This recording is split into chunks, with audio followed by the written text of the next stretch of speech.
क्योंकि हमें जीवात्माओं का भेद जो है वो अंतःकरण की उपाधि से प्रतीत होता है, वस्तुतः जीवात्मा एक होती है।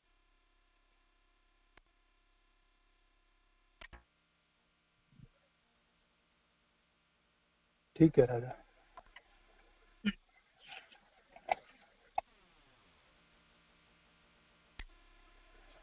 वो तो मेरा ये ही क्रम है विषय राजा। इसमें नहीं है टेक्स्ट हाँ। में, मैंने वो इसलिए बताया था ताकि हमें ये पॉइंट समझ में आए कि हम जीवात्मा की संख्या को काउंट कर सकते हैं या जीवात्मा में संख्या का गुण है, ऐसा हम क्यों कह रहे हैं, ये बात समझ में आए इसलिए मैंने ये बात बताई। बाकी इनकेस ना भी समझ में आए हो तो बात प्रॉब्लम नहीं है, परंतु संख्या का मुख्य विषय यहाँ खड़ा इसलिए हो रहा है क्योंकि शंकराचार्य जी ये कह रहे हैं कि जीवात्मा एक होती है और हम ये कहना चाहते हैं कि जीवात्मा एक नहीं होती है परंतु जीवात्मा अनेक होती है। तो ये अनेकत्व की बात आती है, इसलिए हम ये कह रहे हैं कि जीवात्माओं की संख्या होती है जिसे हम काउंट कर सकते हैं। हाँ राजा ठीक है। बस ये विषय में प्रवेश करवाने के लिए मैंने वो बात बताई थी।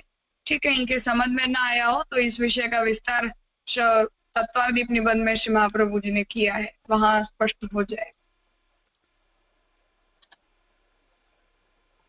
हाँ राजा। हेलो राजा। हाँ, यहाँ परिमाण दिया है राजा, जीव परिमाण अनुरूप होय छे, ऐसा लिखा है। हाँ, हेलो। हाँ तो हाँ तो ये जीव का मतलब जीव परिमाण मतलब आत्मा इक्वल टू आत्मा लेना चाहिए क्या यार राजा? हाँ, जीव इक्वल टू आत्मा, एक ही बात है। एक ही बात है जी राजा। हाँ, मतलब यहाँ पे ये मीनिंग भी यही हुआ ना कि आत्मा का कोई मतलब रूप नहीं होता, मतलब कोई साइज नहीं होती है। हाँ, जीवात्मा का कोई आकार, जीवात्मा का कोई रंग या हम जैसा भौतिक रूप देखते हैं ऐसा जीवात्मा का कोई भौतिक फॉर्म नहीं होता है, यही तात्पर्य है। जी जी राजा।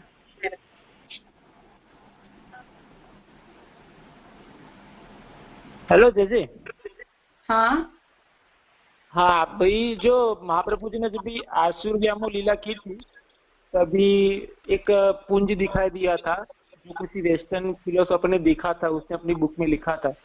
तो वो जो दिखाई दिया था वो महाप्रभु जी का वो आत्मा जीवात्मा जो होती है वो दिखाई दिया था कि क्या था वो पुंज यहाँ पे, मतलब वैसे परिमाण या उसका रूप छोटा होता है ऐसा कुछ होता है क्या? देखो, उसमें ऐसा है कि पहली बात तो ये कि हम महाप्रभु जी को कोई सामान्य जीव समझते नहीं है हमारे जैसे। वो महापुरुष हैं और वो अवतार है, वो जन्म नहीं है। उसी तरह वो मृत्यु भी नहीं है, वो तिरोधान है। जैसे भगवान अपनी इच्छा से प्रकट होते हैं और अपनी इच्छा से अपने स्वधाम पधारते हैं, उसी तरह महाप्रभु जी भी भगवत आज्ञा से प्रकट हुए और कार्य संपन्न होने पर पधारे। इसलिए वहां वो जीवात्मा का हमारे जैसा कॉन्टेक्स्ट लेना नहीं चाहिए। अब ऐसा तेज पुंज दिखाई दिया, उसका तात्पर्य ये समझना चाहिए कि महाप्रभु जी अपने प्रमेय बल से अपने उस स्वरूप को दूसरों के सामने ऐसा प्रकट करना चाहते थे, इसलिए उन्हें ऐसा महाप्रभु जी का स्वरूप दिखाई दिया, इतना हम कह सकते हैं। जैसे भगवान ने शिशुपाल की जीवात्मा अपने महात्म्य प्रकट करने के लिए दिखाई थी, शिशुपाल की जीवात्मा मेरे अंदर समाहित हो गई। जैसे भगवान ने वो अपना महात्म्य प्रकट करने के लिए सभा में बैठे हुए सभी लोगों को शिशुपाल की आत्मा दिखाई, उसी तरह यहाँ भी महाप्रभु जी ने अपने प्रमेय बल को दिखाने के लिए ऐसा किया, ऐसा समझना चाहिए। उसमें जीव का सामर्थ्य या आत्मा दिखाई देती है ऐसा सिद्धांत नहीं बन सकता है। मतलब उन्होंने अपनी इच्छा से ही ये सबको चक्षु दिए कि सब लोग देख सकते, मतलब जिन्होंने देखा वो उनकी अपनी इच्छा थी, इसीलिए ये ऐसा हुआ। हाँ, मतलब भगवान ऐसा कभी कभी चरित्र प्रकट करना चाहते हैं तो भगवान ऐसा करते हैं, उससे वो नियम नहीं होता है और ना ही वो देख पाने में जीव का सामर्थ्य मानने की कोई आवश्यकता है। हाँ राजा बराबर। क्योंकि क्या है कि महाप्रभु जी का स्थूल देह, सूक्ष्म देह और महाप्रभु जी की जीवात्मा, ऐसा सब हम महाप्रभु जी के अलौकिक स्वरूप को स्वीकारने के कारण कह नहीं सकते। उसी तरह महाप्रभु जी की जीवात्मा को हमारे जैसे स्थूल शरीर में आना, फिर उसे त्याग करके जाना, ऐसी इन सब प्रक्रियाओं की भी आवश्यकता नहीं पड़ती है। इसलिए वहां ऐसा लौकिक हमारी वाली प्रक्रिया को कहने की भी जरूरत नहीं है, उसे वो एक अलग स्टैंडर्ड देकर ही चलना चाहिए।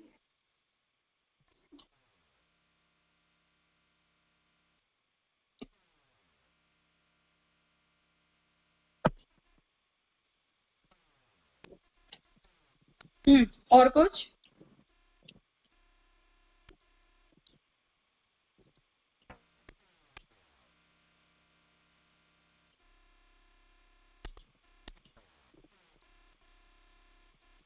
और कोई प्रश्न है इस बारे में? नहीं, बस ठीक है राजा। ठीक है।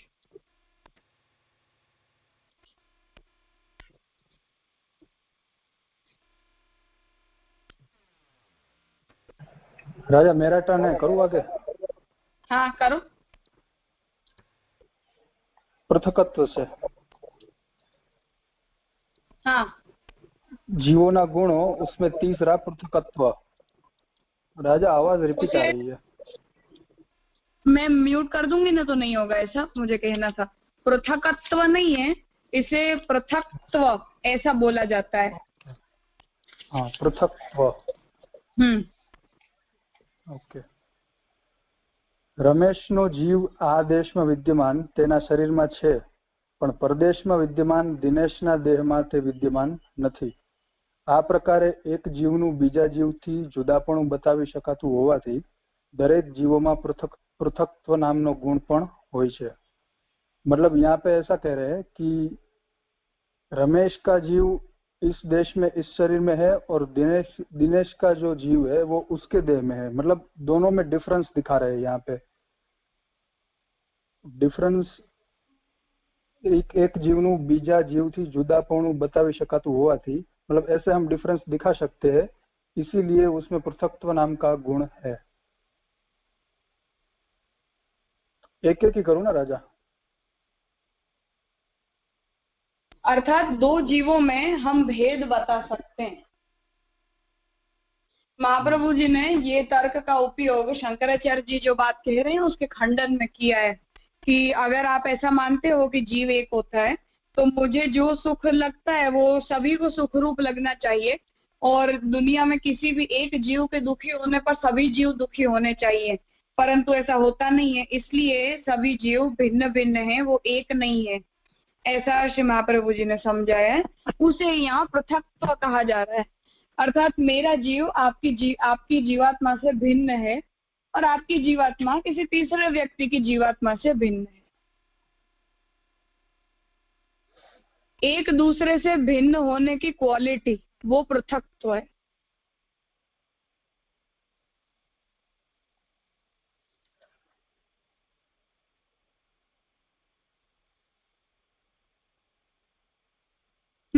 करो आगे।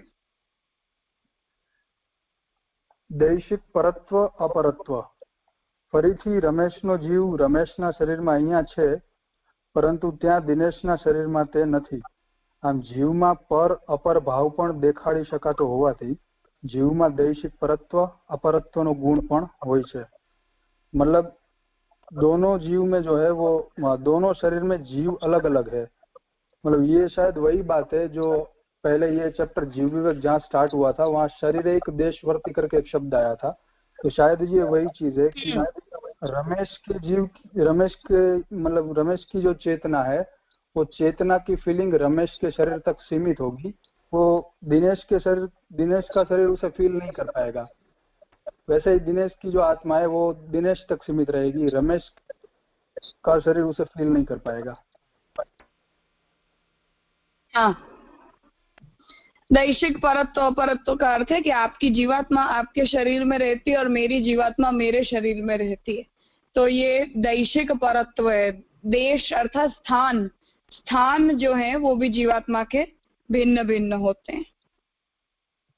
एक ही, जो कल भी ये प्रश्न आया था कि एक ही शरीर में अनेक माइक्रो ऑर्गेनिजम्स रहते हैं और वो सभी जीव हैं, इसलिए उनकी भी जीवात्माएं हमारे शरीर में रहती हैं। तो क्या उससे हम ये कहेंगे कि एक शरीर में अनेक जीव रहते हैं? तो ऐसा नहीं है। तब शरीरैक देशवर्ती, जो अभी आपने कहा वही बात है कि प्रत्येक शरीर में एक जीव होता है और उस जीव को अपने शरीर का ही अभिमान होता है, अन्य शरीर का अभिमान उसे नहीं होता है।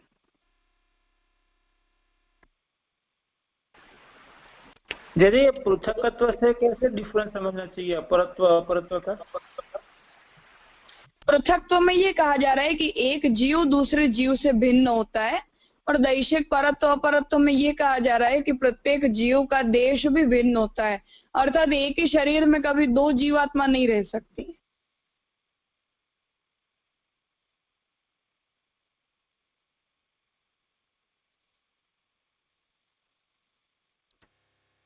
एक रूम में, जैसे और समझो चलो कि एक रूम में स्पेस है, अब वहां हमने दो कुर्सी रख दी। अब दो कुर्सी में पृथकत्व है, परंतु रहे वो एक रूम में रही है, पर दो कुर्सी ये दो भिन्न भिन्न है, ये पृथकत्व हुआ। परंतु एक रूम में एक ही कुर्सी रह सकती है, दूसरी नहीं रह सकती है, ये दैशिक परत्व अपरत्व हुआ। हाँ, अभी बराबर समझ में आया। जी राजा। हाँ, यहाँ पे वो प्रश्न होता है कि जब हम देखते हैं कि एक मनुष्य के शरीर में दूसरा का जो आत्मा आती है, तो उसे कैसे समझे? मतलब उसका कोई वैदिक प्रमाण है या वो गलत है? ऐसा कभी नहीं हो सकता है। एक शरीर में दो जीवात्मा कभी नहीं रह सकती। मतलब कि वो जो देखने में आता है वो एक भ्रांति है ना?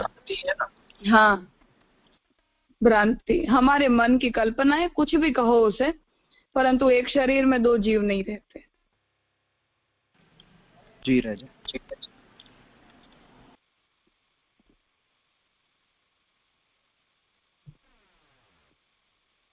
करो आगे। क्रिया सामर्थ्य। जीव एक देहમાંથી બીજા દેહમાં સંક્રમણ કરતો હોવાથી તેનામાં દેહ નિષ્ક્રમણ અને દેહાંતર કે લોકાંતર પ્રાપ્ત કરી શકવાનું ક્રિયા સામर्थ्य પણ હોય છે।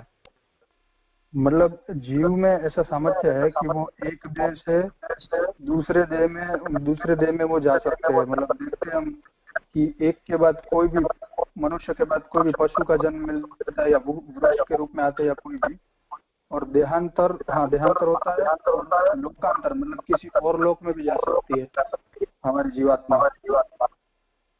तो इस तरह से ये जीव का सामर्थ्य है। एक ये देह निष्क्रमण समझ में नहीं आया। देह में से निकलना, बाहर जाना। ओके।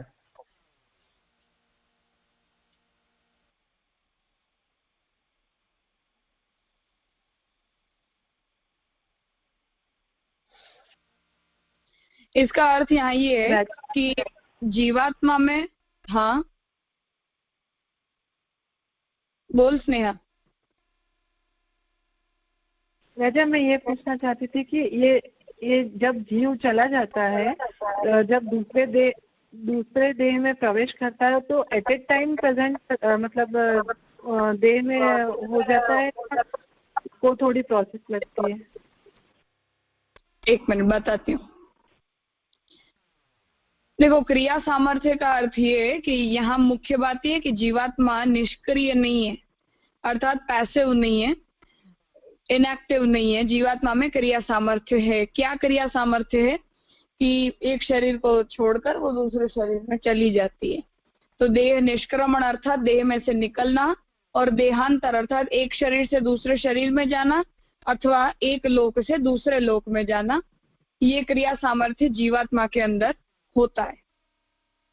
अब इसमें समय का कोई नियम नहीं है। जीवात्मा हमारे शरीर को त्याग कर डायरेक्टली सीधा ही किसी दूसरे शरीर में चली गई, ऐसा जरूरी नहीं है। बीच में वेटिंग पीरियड भी हो सकता है।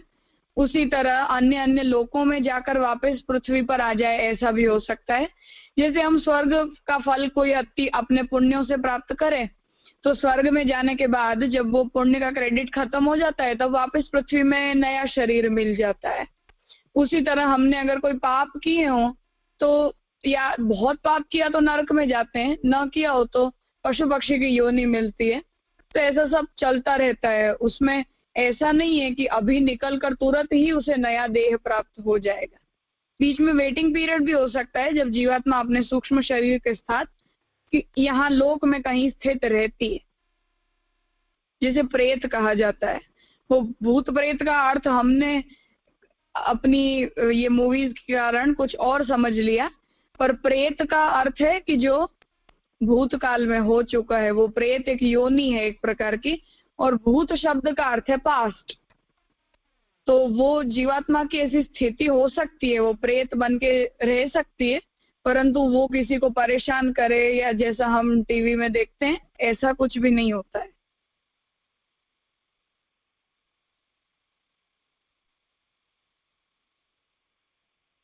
जी राजा।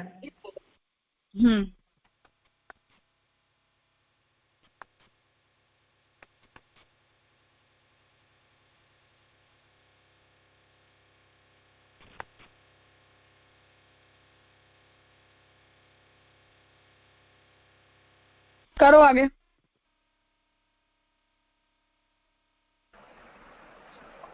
પ્રાણ ધારણ પ્રયત્ન ભગવદ ઈચ્છા મુજબ દેહ પ્રાપ્તિને લાયક હોવાને કારણે જીવાત્મામાં પ્રાણને ધારણ કરવાનો પ્રયત્ન અને અધ્યાસ પણ શક્ય બને છે। આથી ઔપચારિક રૂપથી તેનામાં આ ગુણ પણ માનવામાં આવે છે।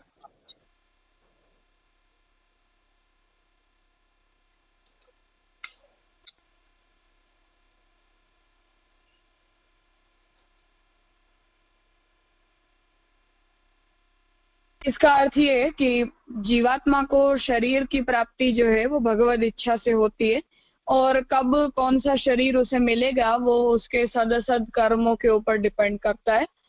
इसलिए जीवात्मा प्राणों को, प्राण वायु को, प्राण अपान व्यान उदान और समान जो 5 प्रकार की वायु है उनको धारण करती है, और उन्हें धारण करने के कारण जीवात्मा में प्राणों को धारण करने का अध्यास आता है, जिसे हम प्राणाध्यास कहते हैं। इसलिए औपचारिक रूप से, अर्थात वो जीवात्मा का गुण नहीं है कि वो प्राणों को धारण करे, परंतु क्योंकि भगवद इच्छा से उसे शरीर प्राप्त होना है इसलिए उसके अंदर ये प्रकार का गुण आता है कि जीवात्मा प्राणों को धारण कर पाती है।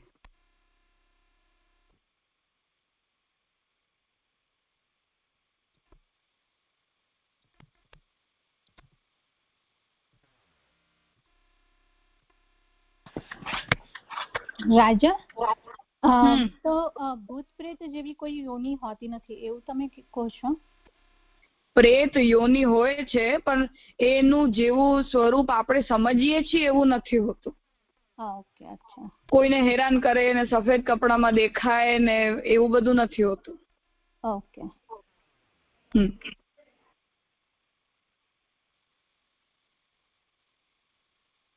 હેલો। હા, તો રાજા એવા જે કિસ્સાઓ સાંભળવા મળે છે કે આપણી ભૌતિક ઇન્દ્રિયોથી પ્રેત યોનિના જીવોનો અનુભવ થાય છે, તો એ કઈ રીતે હોય છે? ભ્રાંતિ છે બધી।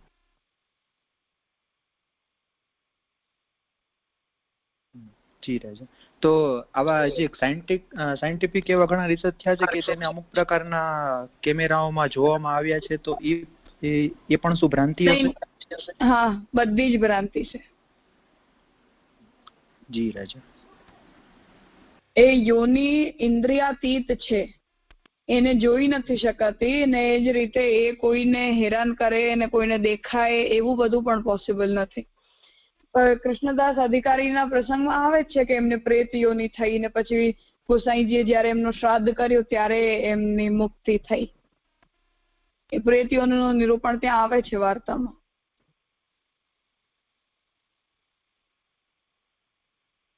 તો રાજા ત્યાં પણ એવો પ્રસંગ સાંભળવામાં આવે છે કે ત્યાંના ગામના લોકોને કઈક ખ્યાલ પડ્યો કે અહીંયા તો કૃષ્ણદાસ અધિકારી પ્રેત યોનીમાં ગયા છે, તો એ કઈ રીતે હશે?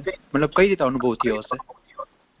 અનુભવનો અર્થ એ છે કે કૃષ્ણદાસ अधिकारी गोसाई जी ने परिश्रम आप्यो, सॉरी गोसाई जी को उन्होंने परिश्रम दिया इसलिए उनकी सदगति होने वाली नहीं थी। उनकी मृत्यु भी तीर लगने से हुई, वो भी एक असत सामान्य मृत्यु नहीं है।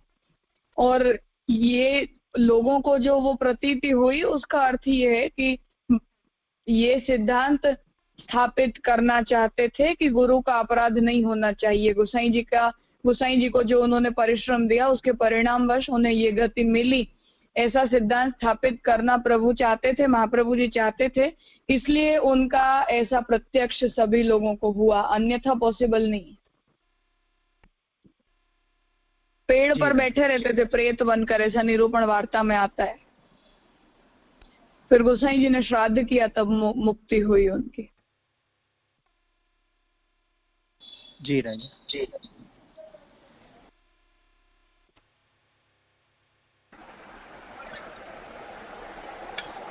राजा, ये जो प्राण धारण प्रयत्न है इसको मतलब ये जो पंच पर्वा विद्या है, जो 5 अध्यास, इससे कोई रिलेशन है? हाँ है, इसीलिए यहाँ ये कहा है कि वो प्राणाध्यास है, प्राणों को अपना मूल स्वरूप समझने का अध्यास है, और उस अध्यास के कारण ही जीवात्मा के अंदर प्राणों को धारण करने का प्रयत्न दिखाई देता है। इसीलिए उसे औपचारिक गुण कहा है, अर्थात बाय डिफॉल्ट जीवात्मा का ये गुण नहीं है, पर अध्यस्त होने के कारण उसमें ये गुण आता है कि वो प्राणों को धारण कर पाती है। और वो इसलिए क्योंकि भगवान चाहते हैं कि जीवात्मा को देह प्राप्ति हो और जीवात्मा का जन्म हो, इसलिए ऐसा होता है। उसमें जीवात्मा का अपना प्रयत्न नहीं है, भगवत इच्छा से ही ऐसा होता है। तो इसका मतलब ये हुआ ना कि जो अविद्या लगने की जो प्रोसेस है उसमें सबसे पहले प्राणाध्यास लगता है? नहीं, सबसे पहले अंतःकरणाध्यास लगता है। मन, बुद्धि, चित्त और अहंकार ये सबसे पहले आते हैं, क्योंकि ये सभी की सभी सूक्ष्म और अतीन्द्रिय। प्राण जो है वो प्राण वायु तो भौतिक पदार्थ है। अच्छा, तो फिर सबसे पहले अंतःकरणाध्यास लगता है। सबसे पहले अंतःकरणाध्यास लगता है और सबसे लास्ट में जीवात्मा में, क्योंकि जीवात्मा में अहंता ही तब आती है। हाँ। अंतःकरण के बिना तो जीवात्मा में अहंता ही नहीं आती है, तो बिना अहंता के कोई प्रयत्न भी नहीं होगा। तो अंतःकरणाध्यास फर्स्ट है, उसके बाद प्राणाध्यास, फिर इंद्रियाध्यास, फिर देहाध्यास। उसी उल्टे क्रम में निवृत्ति भी उसी तरह होती है। ओके राजा, ठीक है। राजा, મને ક્વેશ્ચન થતો હતો, લાઈક અમે અમારા ચાઇલ્ડહુડ ટાઈમમાં અમે લોકોએ જોયું છે કે લાઈક બધા અમારા ગામમાં જે લોકો હતા એમને લાઈક એવું કે ભૂત વળગ્યું છે, અને એમાં લાઈક એ લોકો ઘણું બધું લાઈક પાણી માટલું ભરીને પાણી પી જાય ને બધું, તો એ ભ્રાંતિ જ કહેવાય? હા, ભ્રાંતિ છે બધી જ। અચ્છા।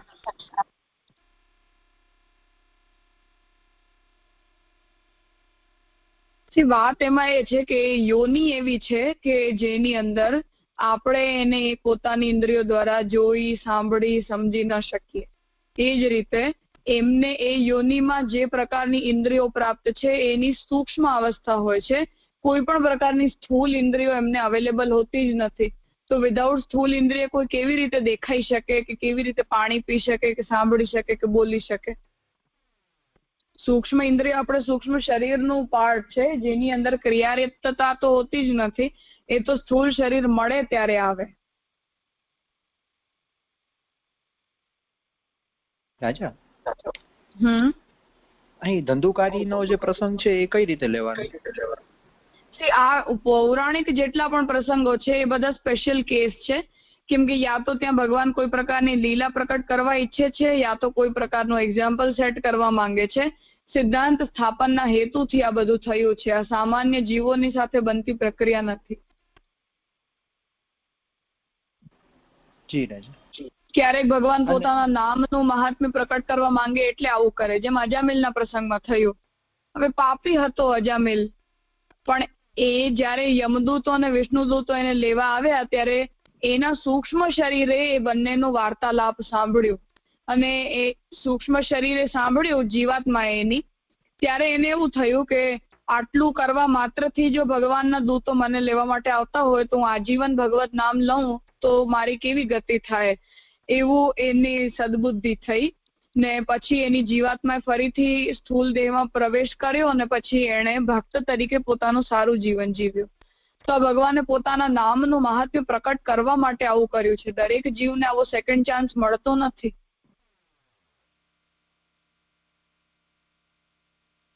જી રાજા. અને રાજા હજી એક પ્રશ્ન એ છે કે જે જીવાત્મા છે ટ્રાવેલ એના મનની ઈચ્છાથી કરતો હશે ને એ સ્પીડથી, કે એનું કોઈ બીજું કોઈ માધ્યમ છે? એમાં માધ્યમની ચર્ચા ના કરી શકાય, કેમ કે એની ગતિ જે છે એ ભગવાનની ઈચ્છાથી જ અન્ય દેહોની અંદર થાય છે અને એને ટ્રાવેલ કરવું પણ નથી પડતું. એ જીવાત્મા એક એવું પદાર્થ છે કે જેને કોઈ ઇન્દ્રિય પણ નથી અને જેની અંદર કોઈ પ્રકારની ક્રિયાઓ પણ નથી હોતી. સ્થૂળ શરીર અને સૂક્ષ્મ શરીરના સંયોગથી આવે છે. એટલે એક શરીર છોડીને બીજા શરીરમાં જાય તો પોતાના કર્માનુસાર એની જે ગતિ થવાની હોય એ પ્રકારે એને નૂતન દેહ મળી જાય. એમાં જીવાત્માનો કોઈ પ્રયત્ન નથી હોતો. સ્વેચ્છાએ આપણે કોઈ શરીર ધારણ નથી કરતા, કર્માનુસાર આપણને મોકલવામાં આવે છે આપણી જીવાત્મા. जी राजा, क्लियर है. ठीक है, तो आज का विषय यहाँ रखते हैं. इस बारे में और कोई प्रश्न हो तो हम उन्हें कल डिस्कस करेंगे, अन्यथा आगे जीवात्मा के गुणों को लेंगे. जी राजा, धन्यवाद.